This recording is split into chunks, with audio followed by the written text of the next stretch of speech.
Erkak kishini aytishadi, ayolni buzadi, qimor buzadi, kayf buzadi deydi-yu.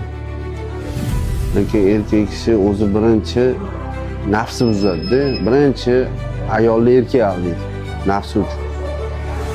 Nafsi uchun aldaydi, keyin ayol hech kimga ishonmay qo'yadi.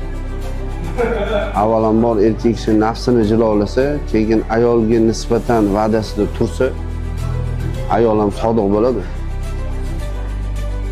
Keyin pul baxt topib keladim deganingizga, pul ikki xil ishlaydi-da. Yaxshi odam bo'lsa, yaxshi yo'lda pulni ishlatadi, yaxshiligiga ishlatadi pulni. Yomon odam nafsiga ishlatadi, harom xarij ishlariga ishlatadi pulni.